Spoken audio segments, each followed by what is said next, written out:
வணக்கம் நண்பர்களே. டிஎன்எஸ்டிசி கால் டிக்கெட் வந்து எப்போ வரும் அப்படின்னு ஏகப்பட்டவர் எதிர்பார்த்து காத்துட்ருக்கீங்க.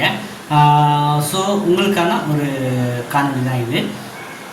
நமக்கு வந்து ஜியோ வந்து பார்த்திங்கன்னா நவம்பரில் வந்து பாஸ் பண்ணியிருந்தாங்க. ஓகேவா? ஸோ நவம்பர்லேயே ஜியோ பாஸ் பண்ணியிருந்தாங்க. நோட்டிஃபிகேஷன் வந்து பார்த்திங்கன்னா மார்ச்சில் வந்தது. ஏப்ரல் 21 வந்து அப்ளை பண்ணுற கடைசி வச்சுருந்தாங்க. ஓகேவா? ஸோ இதுக்கு வந்து பார்த்திங்கன்னா மொத்தம் அப்ளிகண்ட் வந்து எத்தனை பேர் வருவாங்க அப்படிங்கிற கேள்வி இருக்கலாம். அப்ளிகண்ட் வந்து பார்த்திங்கன்னா ஒரு 11,000 தாண்ட மாட்டாங்க. ஸோ டிஎன்எஸ்டிக்கு வெறும் 3,274 வேகன்சிக்கு அப்ளிகண்ட் வந்து பார்த்திங்கன்னா ஒரு 11,000க்குள்ளே தான் வருவாங்க. அப்போ 11,000 3,274 அப்படின்னா அப்போ வந்து எப்போ ஒரு போஸ்ட்டுக்கு வந்து பார்த்திங்கன்னா அப்ளை பண்ணவங்களே 3 பேர் 4 பேர் அந்த மாதிரி தான், அதாவது 1:4 அளவில் தான் அப்ளையே பண்ணியிருக்காங்க. அப்போ ஒரு போஸ்ட்டுக்கு போட்டிக்கிறவங்க 4 பேர் இல்லாட்டி 3 பேர் எக்ஸாம்லேருந்து சொல்கிறேன். ஓகேங்களா? அப்போ வந்து பார்த்திங்கன்னா இந்த மாதிரி ஒரு காம்படிஷனே இல்லாத எக்ஸாம் வந்து இனிமேல் என்னுடைய அந்த எக்ஸாம் அந்த ஹிஸ்ட்ரியில் நான் பார்க்கல. ஏன்னா போன எஸ்சிடிசியில் வந்து 2023 685 வேகன்சிக்கு இதே அளவு தான் பண்ணியிருந்தாங்க. இப்போ 685 வேகன்சிக்கு அப்போ வந்து பார்த்தீங்கன்னா 685 ஒரு 11,000 டிவைட் பண்ணோம்னா ஒரு 20 மடங்கு வருது. அப்ராக்சிமேட்டாக ஒரு 18 பேர். அப்போ ஒரு போஸ்ட்டுக்கு 18 மடங்கு இருந்தாங்க. ஆனால் இந்த பணிக்கு பொறுத்த வரைக்கும் 3,274க்கு ஒரு போஸ்ட்டுக்கு 4 பேர் விதமாக தான் அப்ராக்சிமேட்டாக வராங்க. நல்லா அக்யூரேட்டாக பார்த்தோம்னு வச்சுக்கோங்களேன். எக்ஸாம் வந்து எக்ஸாம் அப்ளை பண்ணவங்க ஒரு 10,500 பேர் இருப்பாங்கன்னு வச்சுக்கோங்களேன். எக்ஸாம் எழுத வர்றவங்க ஒரு 9,500 பேர் 9,000 பேர் தான் வருவாங்க. எப்படி ஒரு 300-400 பேர் ஆப்ஷன் ஆவாங்க. ஓகேவா? அப்போ 3,274 × 3 போட்டீங்கன்னா எவ்வளோ வரும்? அதுவே வந்து 9,600 வரும். அப்போ வந்து நீங்கள் ஒரு போஸ்ட்டுக்கு வந்து 3 பேர் போட்டிடுறாங்க. சரிங்களா? அவங்க வந்து ப்ராக்டிக்கலுக்கு ஒரு போஸ்ட்டுக்கு 2 பேர் விதமாக கூப்பிட போகிறாங்க. ஓகேவா? அப்போ இதை விட ஒரு ரொம்ப வந்து காம்படிஷன் இல்லாத எக்ஸாமை இனிமேல் வரலாற்றில் பார்க்க முடியாது. அதை வந்து உள்ள வச்சுக்கோங்க. சரிங்களா? அதனால் வந்து இதுக்கு யாருங்க செலக்ட் யார் செலக்ட் ஆக மாட்டாங்க அப்படின்னா, ஓரளவுனாச்சும் நீங்கள் புக் எடுத்து படிச்சிருந்தீங்க அப்படின்னா உள்ளே போயிருவீங்க. தமிழ் கட்டாய தமிழ் தகுதி தேர்வுக்கு 50க்கு 20 மதிப்பெண் எடுக்கணும். நீங்கள் வந்து கண்ணை மூடிட்டு இப்போ வந்து 50 கொஸ்டினுக்கு ஏயா போட்டால் கூட ஒரு 8 கொஸ்டின் கட் ஆகிடும். அதனால் தமிழுக்கு மட்டும் கொஞ்சம் மெனக்கிட்டீங்க அப்படின்னா 50க்கு 20 எல்லாராலையும் எடுக்க முடியும். அப்புறம் தொழில்முறை திறனறி தேர்வு பொது அறிவு, இதில் கொஞ்சம் மார்க் எடுத்தால் அடுத்த லெவல் போயிருவீங்க. ரொம்ப மெனக்கிட வேண்டாம். கொஞ்சம் மட்டும் மார்க் எடுத்தாலே போன வட்டம் வந்து 50க்கு அந்த பார்ட் P+C வந்து 50க்கு வந்து பார்த்திங்கன்னா 34க்கு மேலே எடுத்தவங்களுக்குலாம் கிடச்சிருக்கு. இந்த வட்டம் 50க்கு 24 எடுத்தாலே உள்ளே போயிடலாம். நான் சொல்கிறேங்க, இப்போ நோட் பண்ணி வச்சுக்கோங்க.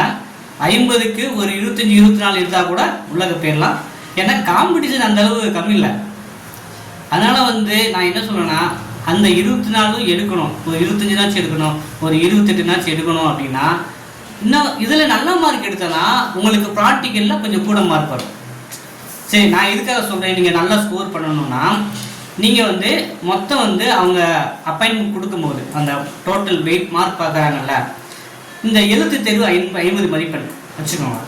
அப்புறம் செய்முறை தேர்வு 80, அப்புறம் இன்டர்வியூ 20, அது ஒரு 100, இது ஒரு 150. அப்போ வந்து இந்த 150க்கு ஓவராலாக எவ்வளோ ஸ்கோர் பண்ணியிருக்காங்கன்னு பார்த்தா அவங்க வேலையை கொடுக்குறாங்க. நீங்கள் வந்து ஒரு சில நேரம் ப்ராக்டிக்கலில் கம்மியாக எடுத்திருந்து இந்த ரிட்டனில் ஹை மார்க் எடுத்தீங்கன்னா அது உங்களுக்கு வேலை இப்போ பெற்று தரும்ல. நான் சொல்லிட்டேன், ஒரு 25 மார்க் எடுத்தாலும் நெக்ஸ்ட் லெவல் பேருன்னு சொல்லிக்கிறேன். அதனால வந்து எல்லாருமே அப்படி இருக்க வேண்டாம். 50க்கு 50 எடுக்க முயற்சி பண்ணுங்க. ஏன் அதை விடணும்? ஈஸியாக தானே கேட்க போகிறாங்க. நம்ம தான் ஐஆர்டி புக்கே பிரித்து மேஜுக்குள்ள கொடுத்துட்டோமே, அப்புறம் ஏன் இன்னும் கவலைப்படுறீங்க? நம்ம ஆண்ட்ராய்டு ஆப்பில் வந்து பார்த்தீங்கன்னா ஐஆர்டி புக்கு கொடுத்துட்டு அதுலேருந்து தான் ஒன்வேடு கொடுத்துருக்கோம். ஸோ அதுலேருந்து தான் 10 மாதிரி தேர்வில் இப்போ ப்ரொவைட் பண்ணியிருக்கோம். அதனால் கொஞ்சம் நான் பேசுகிறத கொஞ்சம் உள் வாங்கிக்கோங்க. இப்போ வந்து 50க்கு நீங்கள் ஓரளவு 25-28 எடுத்தாலே ப்ராக்டிக்கல் போயிருவீங்க. ஆனால் ஏன் கொஞ்சம் கூட மார்க் எடுங்க அப்படின்னு நான் சொல்கிறேன்னா, 150 மதிப்பெண்ணில் இந்த 50 மார்க்கும் இன்க்ளூட் ஆகுது. அப்போ ப்ராக்டிக்கலில் முன்ன பண்ணி நீங்கள் சொதப்புனா கூட இந்த ரிட்டன் மார்க் ஓரளவுக்கு உங்களுக்கு ஹெல்ப் பண்ணும். ஓகேவா? அதனால தான் ரிட்டன் மார்க்கு நீங்கள் 50க்கு 50 முயற்சி பண்ணுங்கன்னு நான் சொல்கிறேன். புரியுதுன்னு நினைக்கிறேன் எல்லாருக்கும். ஏன் 50க்கு 50 முயற்சி பண்ண முடியாது? போனோட்ட 50க்கு 46லாம் ஃபஸ்ட்டு மார்க் எடுத்தாங்க. வந்து போன 2023 நமக்கு வந்து எந்த ஐடியாவில் கேட்பாங்கன்னே ஒரு ஐடியா எல்லாமே நம்ம மூலமாக அவ்வளோ பேர் போனாங்க. இப்போ வந்து ஒரு கிளியர் கட்டாக அவங்களுக்கு ஒரு ஐடியா இருக்குது. ஓகேவா? ஐஆர்டி புக்கில் இருந்தால் நிறைய கொஸ்டின் வந்து ஐடியா இருக்குது. ஜிகேல 10க்கு 20க்கு 10 வந்து மேக்ஸ் தான் கேட்குறாங்கன்னு ஐடியா இருக்குது. அப்போ வந்து அதுக்கான முயற்சியில் நம்ம ஈடுபடலாம்ல. அதாவதுங்க, இப்போ நான் உங்களுக்கு எல்லாருக்கும் ஒரு ஆர்டராக கூட சொல்கிறேன். இப்போ இருக்கிற போட்டி நிறைந்த சூழலில் நம்ம வந்து சீனாவை மிஞ்சிய மக்கள் தொகையில் இருக்கோம். இப்போ போட்டி நிறைந்த சூழலில் எவ்வளோ காம்படிஷன் இருக்குது அப்படிங்கிறது நிறைய பேருக்கு வந்து ஒரு சீரியஸ்னஸ் இல்லாமல் இருக்கீங்க. ஸோ அதனால் வந்து நீங்கள் வந்து ஒரு அரசு வேலை வாங்கணும் அப்படின்னா உங்கள் ஒரு லைஃப் ஸ்டைலு உங்களுடைய தலைமுறையை மாறப்போகுது. ஸோ அதுக்காக நீங்கள் எந்த முயற்சியும் பண்ணாமல் படிக்காமல் வச்சுருந்தீங்கன்னா அது நம்ம தளபதியை தீது நன்றும் பிரதர வாரா. நம்ம தளபதியை நம்ம வருங்காலத்தின் தளபதியை நம்ம தான் மாற்றணும்.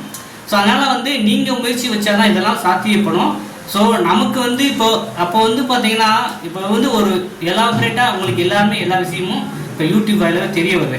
ஸோ இதை ஒரு பாசிட்டிவாக எடுத்துகிட்டு எல்லாருமே நல்லா கொஞ்சம் படிச்சுன்னா ஓரளவு எஃபோர்ட் போட்டால் வேலை வாங்கலாம். நான் மறுபடியும் சொல்கிறேன், மார்க் கொஞ்சம் எடுத்துகிட்டு உங்கள் டாக்குமெண்ட் கரெக்டாக இருந்தால் உங்களுக்கு கண்டிப்பாக வேலை. காசு அது இது நீங்கள் எதுவுமே யோசிக்க வேண்டாம். மார்க் கொஞ்சம் நல்லா எடுங்க. உங்கள் டாக்குமெண்ட் கரெக்டாக இருந்துச்சுன்னா கண்டிப்பாக உங்களுக்கு வேலைங்க. ஓகேவா? ஸோ இதை கூட இப்போ எழுதி வச்சுக்கோங்க. நம்ம வந்து அடுத்த தகவல் ஏங்க கடைசியில் என்னைக்கு காட்டினோன்னு சொல்லாமல் போகிறீங்களே அப்படின்னு நீங்கள் கேட்கலாம். அது இவ்வளோ தூரம் வச்சவங்க நமக்கு எக்ஸாம் வைக்காமல் போகிறாங்க. ஏங்க அதெல்லாம் யோசிக்காதீங்க.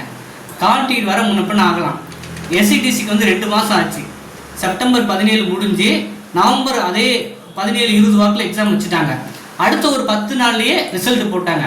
நமக்கு வந்து அந்த 2 மாதம் கணக்கு பண்ணோம்னா ஏப்ரல் 21, மே 21, ஜூன் 21 அதுக்குள்ளே நமக்கு கால் டிக்கெட்டோ எதுக்கான அப்டேட்டோ கண்டிப்பாக நம்ம சொல்லத்தான் போகிறாங்க. நமக்கு வந்து ரெக்ரூட்மெண்ட் ஜிஓ போட்டு எக்ஸாம் வந்து அப்ளை பண்ண சொல்லி இவ்வளோ பேர் அப்ளை பண்ணி எக்ஸாம் வைக்காமல் போயிட போகிறாங்க. வைக்கிறதுக்கு முன்னப்பின்னு ஆகலாம். ஆனால் நீங்கள் அடுத்த வாரமே வச்சா கூட நீங்கள் எழுதுறதுக்கு தயாராக இருக்கீங்களா அப்படிங்கிறத நீங்கள் உங்களையே ஒரு கேள்வி எழுதி பார்த்துக்கணும். சரிங்களா? நான் மறுபடியும் சொல்கிறேன், ஓரளவு படிங்க. சரிங்களா? உங்கள் டாக்குமெண்ட் கரெக்டாக இருந்தால் நீங்கள் வேலை வாங்கிட்டு போயிடலாங்க. நான் இந்த வாய்ப்பு வந்து மறுபடியும் கிடைக்காது. அடுத்து போடுறாங்கன்னா அதாவது காம்படிஷன் பயங்கரமாக இருக்கும். இதுலேயே வேலை வாங்குங்க. அதுக்கான முயற்சியை மேற்கொள்ளுங்க. ஸோ நம்மளுடைய அகாடமி சார்பாக நிறைய சப்போர்ட் பண்ணிக்கிருக்கோம். ஸோ நம்ம வந்து இந்த ரெக்ரூட்மெண்ட்டுக்காக இல்லை, 2023 எஸ்சிடிசி ரன்னிங் ஸ்டாஃப் யாரை கூப்பிட்டு கேட்டாலும் நம்மளை பற்றி சொல்லுவாங்க. ஓகேவா? ஸோ அந்தளவு ஒருத்தாக தான். இன்னும் என்ன பண்ணலாம் அப்படின்னா உங்களுக்கு நம்ம கைடன்ஸ் எல்லாமே பண்ணிக்கிட்டு இருக்கோம். விருப்பம் உள்ளவங்க நம்ம அகாடமியில் ஜாயின் பண்ணி புக்ஸு எல்லாமே இருக்குது. இல்லை புக்ஸு வாங்கினவங்க 10 மாதிரி தேர்வு வந்து OMR சீட் அடிப்படையில் கொடுத்துட்ருக்கோம். விருப்பம் உள்ளவங்க அதை யூட்டிலைஸ் பண்ணிக்கோங்க. 10 மாதிரி தேர்வு எழுதுங்க. OMR சீட் எந்த ஃபீர் எல்லாமே நீங்கள் எக்ஸாம் அட்டன் பண்ணலாம். ஸோ இதே போல் தகவலுக்கு காணொலிகளுக்கு தொடர்ந்து நமது சேனலை சப்ஸ்கிரைப் பண்ணி இருந்திருங்கள். மீண்டும் சந்திப்போம். நன்றி, வணக்கம்.